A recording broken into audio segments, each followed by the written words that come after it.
Right. Thank you, and welcome to the second session of the Postgres Pulse. Okay, where we're looking live at what's happening in the world of Postgres right now. So we've assembled a good cast of characters. So first, let me introduce myself. I'm Mark Linster. I'm in charge of the product development and support at Enterprise DB. And I have with me here Bruce Momgen, who, if you're in Postgres at all, you'll probably know Bruce. He's a Postgres evangelist and co-founder of the Postgres community, and been involved in Postgres for, I would say, over 20 years. And we have Josh Heyer on the call. Josh is a developer advocate. And then we have Vibhor Kumar, who's our Chief Performance Architect at Enterprise DB. So before we get going here for the second event, let me just remind everybody of the guidelines that we have for today, and I want to make sure that everybody is mindful and respectful of all the other participants. Please use the Q&A button, which is where Josh just posted the guidelines. Use the Q&A button to ask questions. We very, very much encourage asking questions. Please stay muted unless you're talking. If we pick up your question, or when we pick up your question, the moderator will unmute you so that you can speak to the questions and add some color commentary.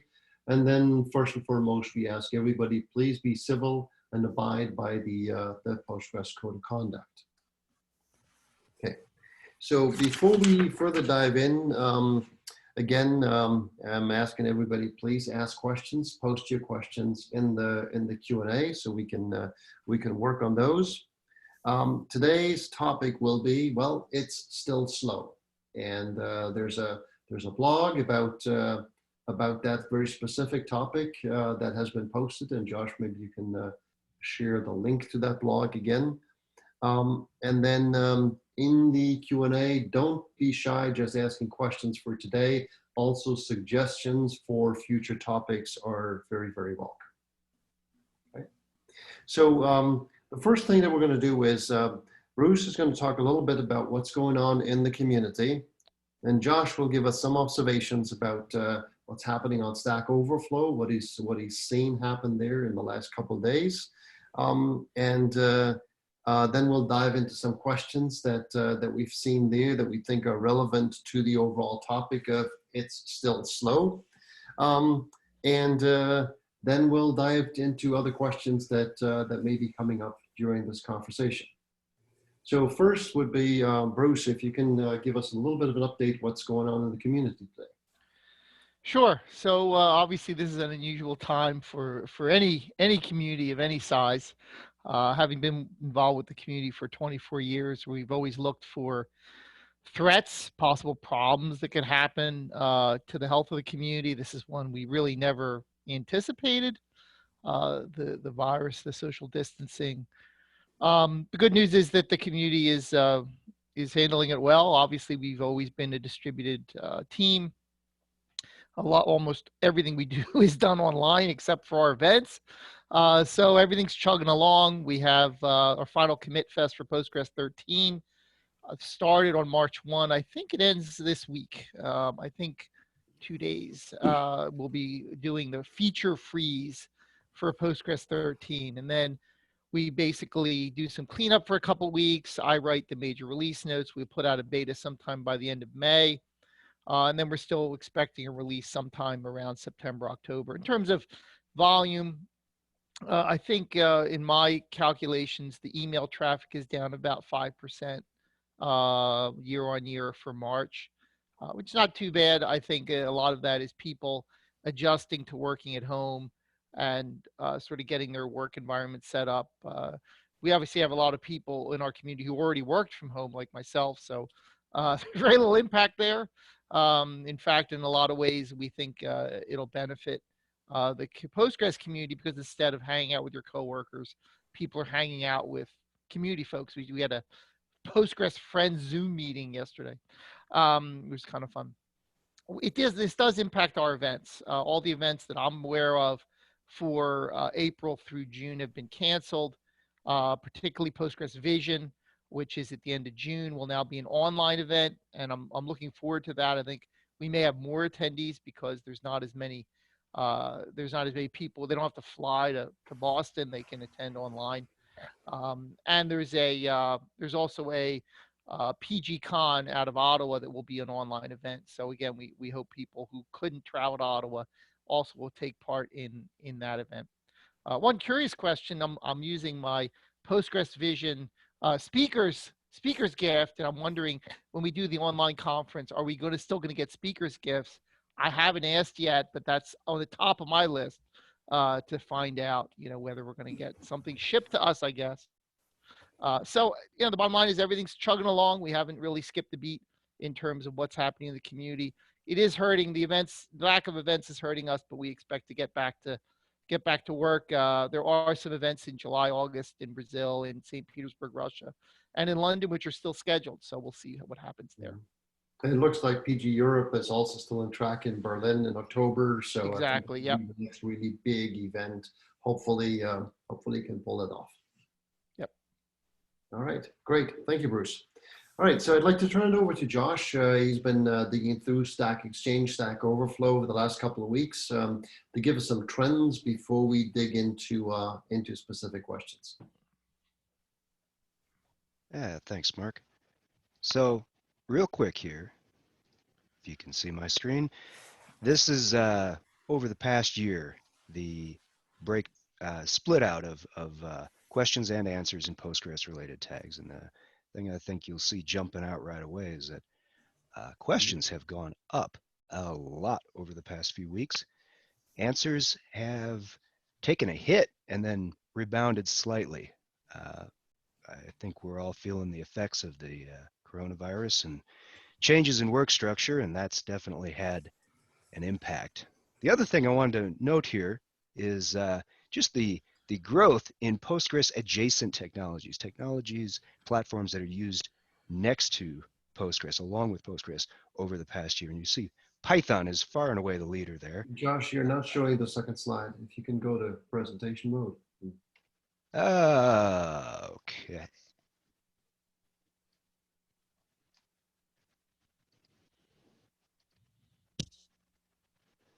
Try that.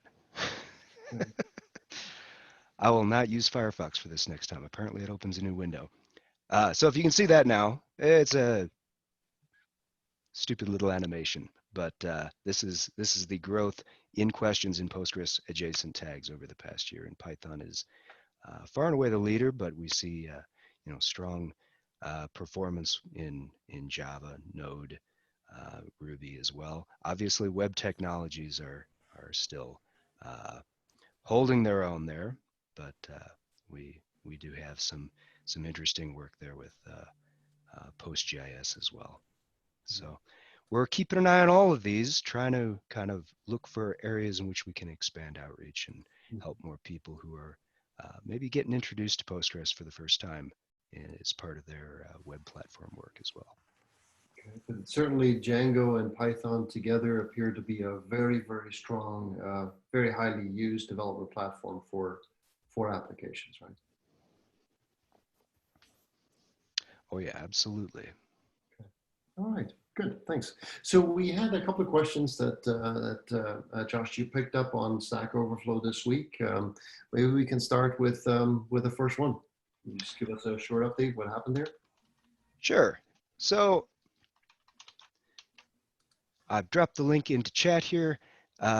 This is somebody who has noticed his indexes are far outpacing the size of his actual tables, which is not necessarily a problem, but in his case, he strongly believes that it is, and he did some tests there by deleting the indexes and recreating them, and noticed that they dropped in size from about 3+ times the size of the table itself to comparable size.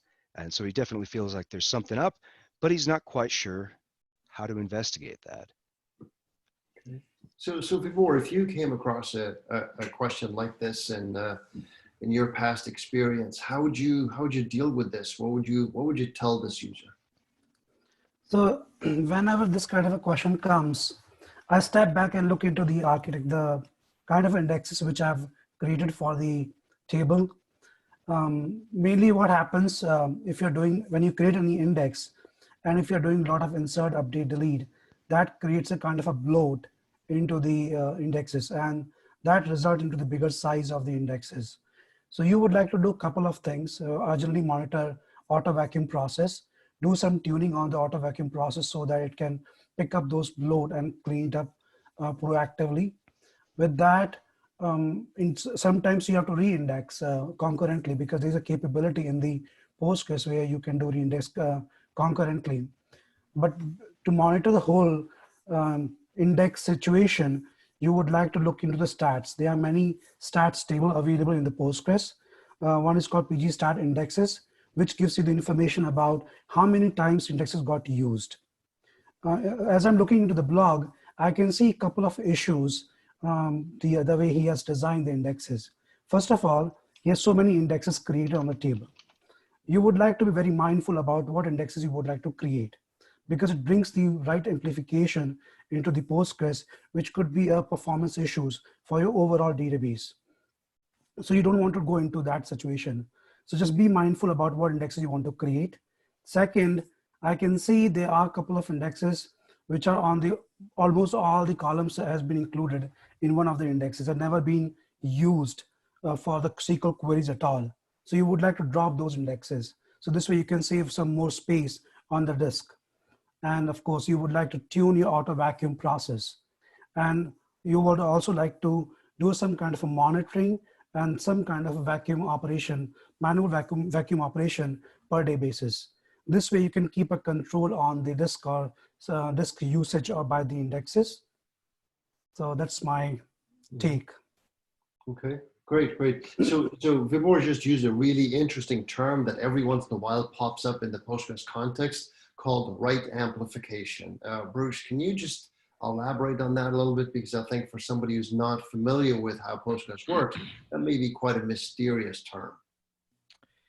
Yeah, and it's a shame. It's really hard to explain without sort of understanding how everything fits together in Postgres. But every time you do an update, we will create a new heap row, a new table row to contain the new record, because the old record still would need to be visible for previous queries that have an old snapshot. So imagine somebody's doing account star while you're doing an update. They don't conflict with each other. The update doesn't wait for the count star to finish, but we have to have two copies of the row. So one of them, the count star needs to see, the other one, the update needs to create. In concert with that, we also need to update the indexes. Now, if you do an update that doesn't change an index column, we don't need to create a new index for that particular update. But if you create an update that does change an index column, then we technically have to create new index rows for the new version. And that additional version of the row is what's we would call an added index entry or index amplification, because you're now doing an update that's creating more index rows.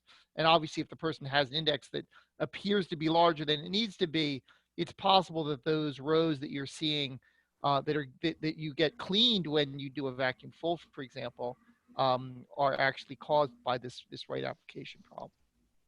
Thanks, Bruce. Thanks, and I think that's a good pointer also to the blog that was just published, also on enterprisedb.com/blogs, that is talking about what happens with indexes if you have too many of them and what the potential impact could be.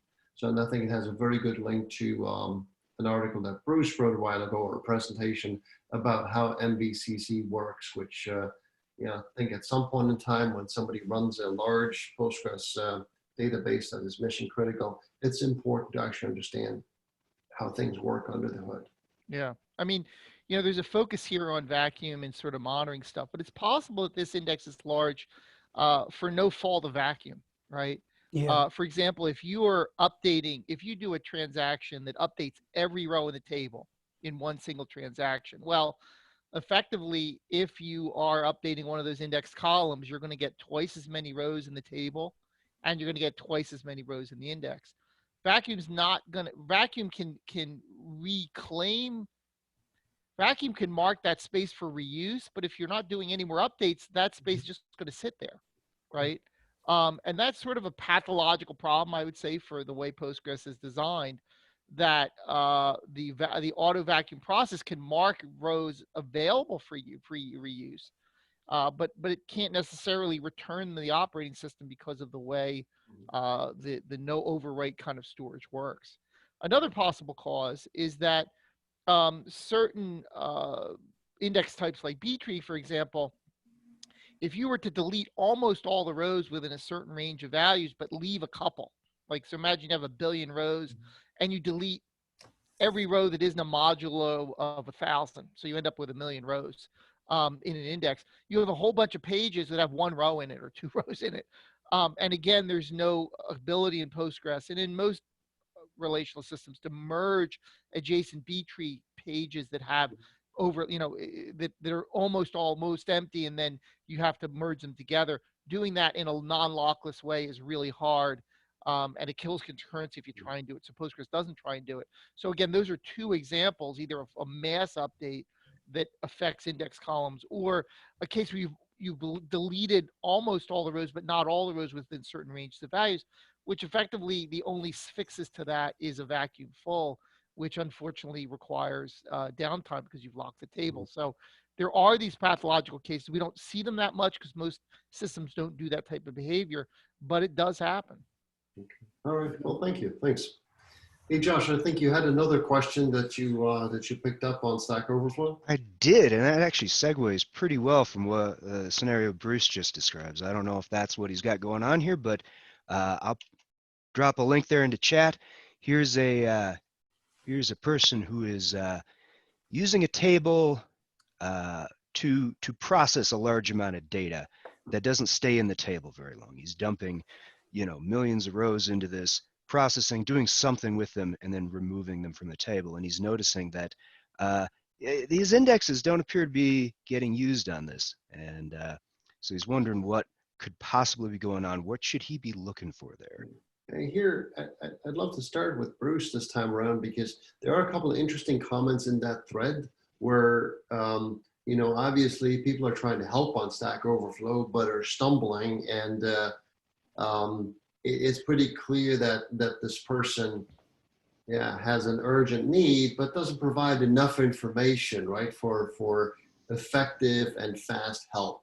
So, Bruce, from your perspective, what would you tell somebody? I mean, how, when they approach a Postgres expert such as yourself, or Stack Overflow, or Vibor, or whatever, what would they need to know so that, or provide so that we can actually effectively help them? Yeah, I see these questions all the time on the email lists, mostly in performance email lists, general email list, admin email list. And they're really hard to help because there's a whole bunch of sort of ideas flying around, and you want to get the person to the goal, but you're not even sure which goal is theirs, right? Which direction do you run in? The problem is that, you know, Postgres is obviously a complicated system, and when you kind of approach it with sort of, I'm seeing X, Y, and Z, there's probably 4 different directions you can go in, and because the person hasn't really done any research to understand how Postgres works or what the typical maintenance and monitoring requirements are, they're really not giving you enough information. A lot of times I find that, at least personally, when I'm learning a new topic, if I just sort of jump in and then, oh, I need to do X, let me figure out how to do X, I need to do Y, let me go figure out how to do Y, it takes me a much longer time than actually sitting down before I'm in crisis and basically saying, okay, let me spend a couple hours. Let me look at this system. Let me look at the capabilities. Let me read the manual. Let me look at some of the common things that I should have in place. So when a problem does occur, you have some sort of foundation to understand how to approach the problem. And that's a big, I think it's a big benefit for almost any technology, and particularly with something as complicated with Postgres. This one is really hard to guess because there's just so many things going on. It could be an issue that the statistics, the auto vacuum only runs every minute, and therefore they haven't waited a minute for the auto analyze to run. And the person doesn't even vacuum and analyze often get mixed up in people's heads because they're different capabilities, but they're all run by auto vacuum. So maybe they didn't wait a minute for auto vacuum to run the analyze step. So sometimes they run a query and it understands the index. Sometimes they run a query and they don't because it doesn't know what's in the data until the analyze has been run. It could be that the query constants that they're using are not selective enough, and therefore the index wouldn't be any use. Typically, index constants have to select under 5% of the table. Anything more than that, it's probably easier to do a sequential scan. So in this case, we don't have any indication of a reproducible case. We don't have an explain. We don't have an understanding of the person doesn't understand it, that the analyze needs to be run manually, probably in this case. So you're guaranteed that the next query automatically has statistics. Analyze doesn't take that long to run. So you usually just load the table, run it, and then go. But again, there's all these things for this person. I'm afraid that we're going to spend a lot of time going back and forth trying to educate the person on all these things they should be looking at, when they probably would have been more efficient if they had at least understood those basic processes going in, and they would have been able to provide the kind of information that would have been more helpful. Okay, so this is a typical phenomenon of something that we call every once in a while Google and Go, where somebody here has probably taken a system to quite a level of expertise and then deployed it into production, right? Shipped it to a customer, and then sees that, oh wow, something's different here, and they're stumbling, they're struggling with fundamentals, right? That they may not have seen when they built the system, but we in support often see it, what I call the move to production moment, where suddenly the focus changes from being a developer to being somebody who operates the system, and the level of knowledge that's required is quite a bit different. Yeah, and you have to have the discipline to think, hey, I'm spending 90 minutes every time these problems happen. And if I add up all those 90 minutes for every problem that I've kind of fixed, would I be better off spending 3 hours without a problem looming over me to actually dig into the system? So now every problem, instead of taking 90 minutes to fix, takes 10 minutes to fix. Okay. And I've gained 80 minutes every time. Yeah. I think that's right. So now, Vibor, you're often in situations where this is all the data that you have, right? I mean, you got the call, you got to help this person. This person, for one reason or the other, cannot or will not provide more information. What would you tell this individual how to solve this problem? So when we don't have much information, what do? We actually give guidelines, the right guidelines which person can follow to fix the problem. Like in this case, I can clearly see, and he mentioned some notes also, temp table is emptied after the process is entirely done. It means there is no stats about the table itself. When it's loading it. Truncate? Is that Sorry? because truncate blows away all the, we assume he or she used truncate. Yeah. It doesn't say they use truncate, but that's what you're reading into it. Yeah. Yeah. And again, what kind of a delete operation is performing? It could be possible that he's doing a delete instead of doing truncate, right? Which is creating a lot of bloat in the indexes itself.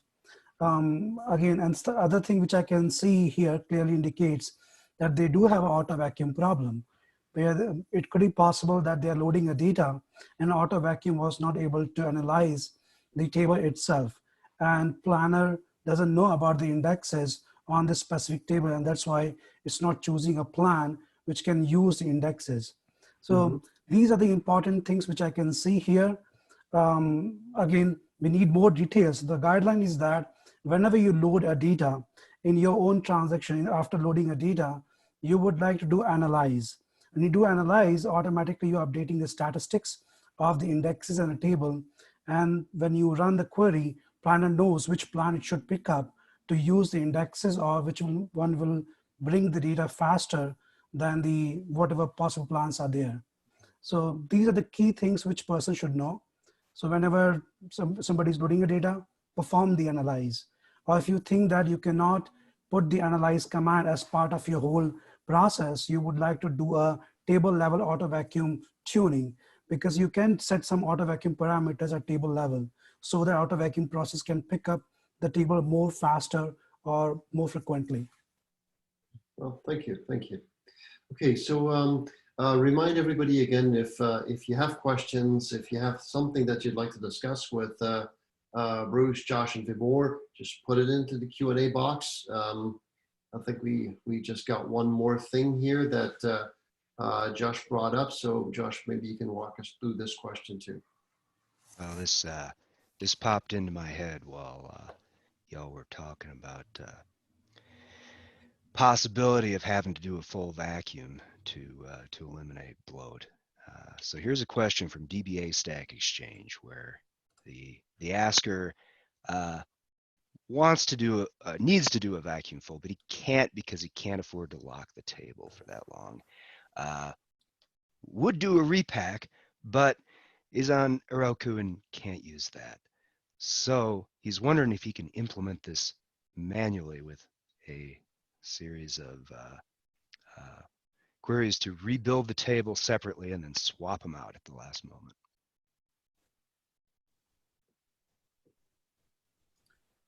Well,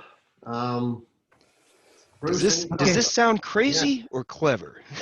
Well, I mean, Postgres 12 added reindex concurrently.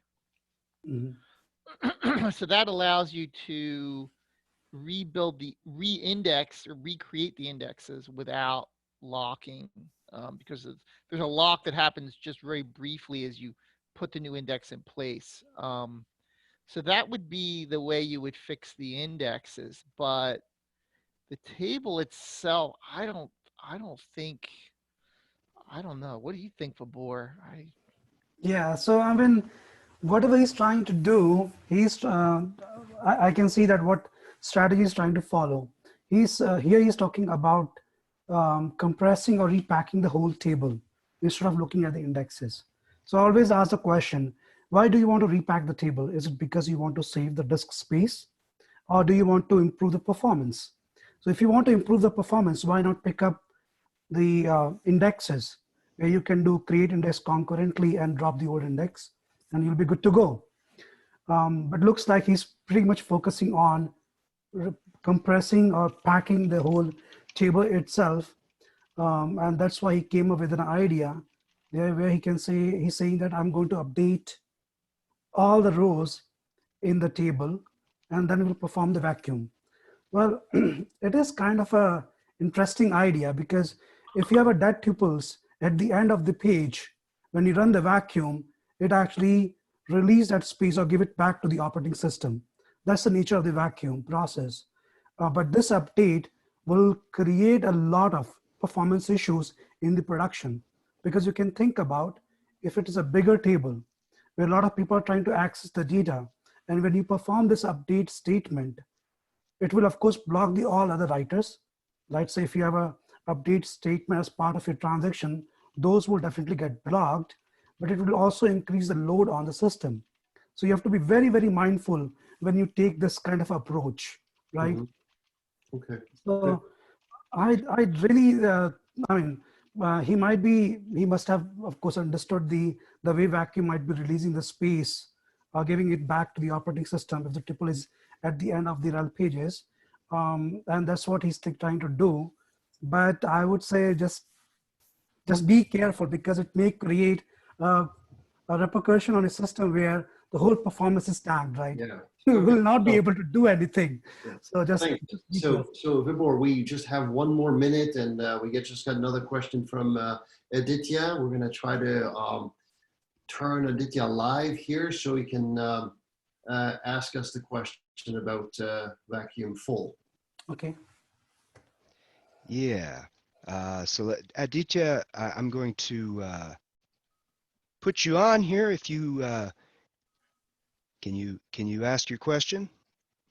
If not, I'll read it for you. Okay, let's just maybe read the question. All right.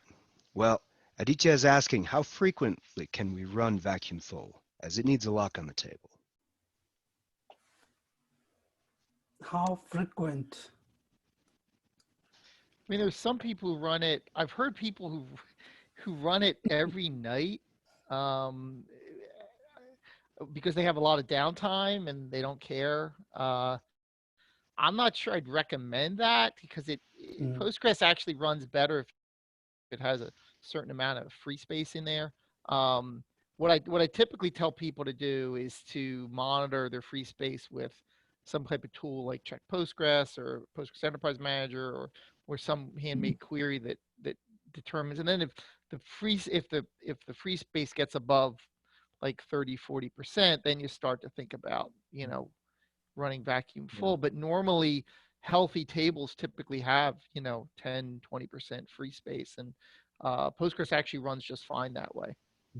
And the blog this week's It's Still Slow blog is talking a little bit about that too. So hey, we got one more here, and Yeah, and plus I would like to add that if you are looking for the performance, or if you're facing performance issue, then maybe you can use, if you're using version 12, as Bruce mentioned, that in version 12 we have a reindex concurrently, or you can just use a create index concurrently and drop the old indexes.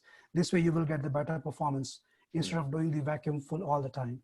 Good point. Good point. Hey, we got one more question here. I'd love to squeeze it in.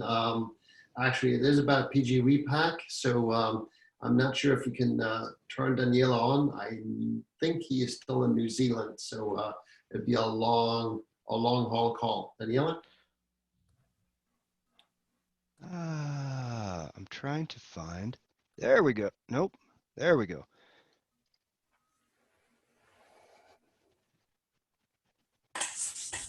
Okay. Hello, can you hear me? Yes. Hey, Hey, you too. I don't see you anymore, but hopefully you can hear me. Yes. Yes, we can. Loud and clear. Okay, cool. So, out of the need of fighting the bloats we had in our database in the past, I ended up maintaining PG Repack. And so, well, I'm curious about why there is such a need of this as an external tool, because from what I've seen, a lot of people use it, and looks like, well, a lot of people feel the need of using a tool to vacuum in a way that is more efficient than normal vacuum, but not blocking as vacuum full. So I was wondering if there is an interest in eventually having this running not only as part of the core, but also to run automatically like an auto vacuum, but being able to do what normal vacuum cannot. Bruce, I mean, that's probably a question. wow, that's an interesting idea. I mean, we did have this idea has been around for a long time. I mean, we originally had PG reorg, and that was the problem is when you write a tool like this, it really has to understand all the details of how Postgres stores things and all of the things that can happen during concurrent operation. And I think there was some problems with PG reorg where it didn't understand all of them and actually caused some problems. So we kind of got scared about that whole idea being viable. But PG Repack's been around for a while, and it looks like it's pretty popular. Uh, I almost think like we'd have to, if we wanted to integrate into Postgres, we'd have to sort of dig into what it's doing. And now we need to make sure that there is no possibility that one thing could happen while this other thing is happening. You do get cases where sometimes the repacking can impact the performance. And you wouldn't want that to happen, obviously, during, during busy times. So I can see it for cases, the pathological cases that I talked about, particularly the one where you update the whole table and there's just tons of empty space.